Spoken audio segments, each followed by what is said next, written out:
So before I show you this patient's time-lapse video, let me tell you about the purpose of this video that I'm going to present.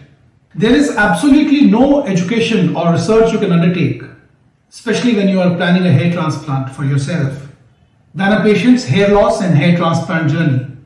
A journey that spans over a decade or even more. On my channel, on this YouTube channel that you're on, you will find several such hair loss journeys that I have documented. Journeys over past 10 years and even more. And there is a lot of knowledge you can glean from these journeys about how hair loss progresses, when does the gene switch off, and when is it that you need to take medications. Because baldness never sleeps. People are hesitant to take DHT blockers.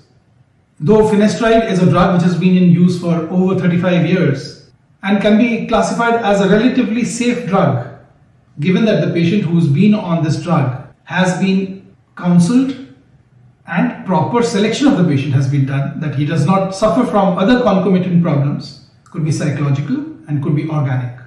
So if you do not take measures dictated by your doctor, which are stated in your best interest, you will soon lose the battle of baldness. And that, in the majority of the patients, is for sure. And if you heed this advice, you will sport a head full of hair for the rest of your life. And there are just two ways to get the better of your baldness. Number one, get control over your epigenetics by salient changes in lifestyle. And number two, reining in your genetics by reducing the influence of DHT on your hair follicles. Now this patient, this Indian patient who is a successful investor, came to me in 2014, almost like 7 or 8 years back, with grade 6 baldness, a very meager donor supply of the scalp, a lot of miniaturization there, a beard which was not very lush, chest grafts which were almost negligible. But over the years we made the most of it, the most of his meager resources. And over 3 sessions we planted hair, starting from the front and going back into the crown area.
Though himself he is a very happy person as far as restoration is concerned, but as a doctor, as a hair loss specialist, I often wonder what his result would have been if he had heeded my advice of taking oral finasteride all these years very regularly. He has been taking oral finasteride, but off and on. He takes it for 6 months to 9 months after the procedure, and after that he is not too compliant. Though initially always he gets a good result, but when he stops the medication, his hair gradually begin to thin out, because originally he started with a donor area which was made good because it was miniaturizing. It was made good by the use of oral finasteride. So when you stop finasteride, and if you have been using miniaturizing hair or hair which are not in anagen phase, on stopping finasteride, the hair will go back to their original state. Nothing is permanent. Nothing is permanent in life. Our existence itself is not permanent. So how do we expect that the hair that are transplanted will remain for the rest of our lives? So here is this patient that I presented just now. One day he is going to lose the battle of baldness, but that doesn't seem to affect his confidence, the hairline that he's gained, and the happiness that hair transplant has brought to his life. It is only from an academic point of view that I discuss this case that he is losing the battle of baldness.